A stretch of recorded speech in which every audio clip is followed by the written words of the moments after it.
nali mu kkooti ku Sande ne baleeta abazzi b'emisango nga babalanga okulumirirwa ensi nga tebayise mu mateeka baabasanga balina ebipande ebivumirira okulya enguzi ne babaggulako emisango mbu tebawagira gavumenti omulamuzi n'abalagiro kwewozaako katanna. Currently, we've learned with a lot of sadness that the IMF has cleared a loan. Sometimes you want to use the word grant, and people think it is free money. It is a loan, and a loan burden to the people of Uganda, amounting to $1 billion shilling, $1 billion US, which is about how many trillion? Around 3.6 trillion Uganda shillings. This money has been lent to Uganda in the guise of trying to control the epidemic of COVID-19. But you see, in the recent past, we have seen that there is no will for this government to fix this problem. There is no plan. So when you look at the money they borrowed last year in 2020, in March, that was approved by Parliament, which was 600 million US UN euros, which is about 2.4 trillion shillings. That money was never used to fix the health sector. As you must be aware, that when that money went to Parliament, government allocated only 62 billion to the health sector, that when the acting Minister of Health was asking for 480 billion. And more than $1 trillion shilling was put in defense and put in what we call classified expenditure. This is money that you never seek for accountability. But you see, information that was available at the time from the Minister of Health, it was showing that 2% of the population of Uganda would get the virus of COVID, and which is about 834,000 Ugandans. 20% of the 834,000 would actually require admission to hospital, which is 166,800 patients. 15% of that population would require ICU care, which amounts to 25,020 patients, and 2% of those would actually die. That is 3,336. Again, another information available was that in the whole country, 39 districts never had a single hospital.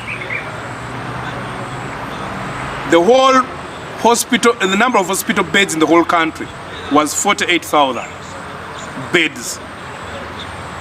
Now you have a disease that requires 166,000. Remember, the other diseases have not stopped. So this is a number of its own. We only had 484 ambulances, and only 411 were functioning. Government had 181 of those. The whole country, now we are meant to understand, now that region does not even have a single ICU, had 55 ICU units. Now that tells you that we needed, with this kind of information, we needed to increase number of beds. For starters, we needed the 160,000 beds. We needed to increase number of ambulances. We needed to have ventilators. We needed to have hospitals. We needed to have ICU and the like to support the health sector in order to be able to handle the epidemic. That was the reason as why many countries are putting up a lockdown to fix their health sector. I want to tell you that again, according to information available from Ministry of Health, bed goes for 380 million Uganda shillings. An ambulance goes for 300 million shillings. A hospital a hospital can be constructed at the price of 31.8 billion. A ventilator goes for 7.4 million, and then a hospital bed 720,000. So with all that money in the basket, a prudent country with a prudent group of leaders would actually look at that money, what can that money do? If myself was in charge of this country, this is what I would do with that money. I would go and pick 100 billion out of that money and buy at least 138,889 beds for 100 billion. I would go and buy IC units, each at 280 million. I'd buy 2,000 of them at 460 billion. I'd go and buy 800 ambulances. Today you have had ambulances go for as far as 700,000 in Kampala, around Kampala hospital, from one hospital to another. And I see you 3 million per day. So now I would buy 800 ambulances at 240 billion. I'd go and construct all the hospitals in 39 districts at 1.2 trillion. Then I'll buy ventilators at 1 billion point some millions. At the end of the day, my total will be 2 trillion and 40 billion. That means I'll have a balance of the other money of 360 billion Uganda shillings, which would go to the other relief for 59 billion and the like, and all whatever they want money. At this time, we wouldn't have a lockdown, because that would mean we have many IC units, we have hospitals, we have ambulances. Nobody would charge you to enter an ambulance at this amount of money. The ambulance will be there, they will even ask for about 50,000. Nobody will ask you to pay. They already have them. Even a private hospital will even ask for about 100,000. So there could be an insider's job, a network of mafias colluding between the private sector and the government to make sure that government doesn't buy these equipment, so there is scarcity. Now even this $1 billion are coming here, they won't buy these things because they want this scarcity so that they feast out of it. In 1 month we've lost 10 doctors. Having doctors of that caliber requires 25 years. You just can't make them. In a country that has low human resource in the medical field, you can't allow any of your doctors to die.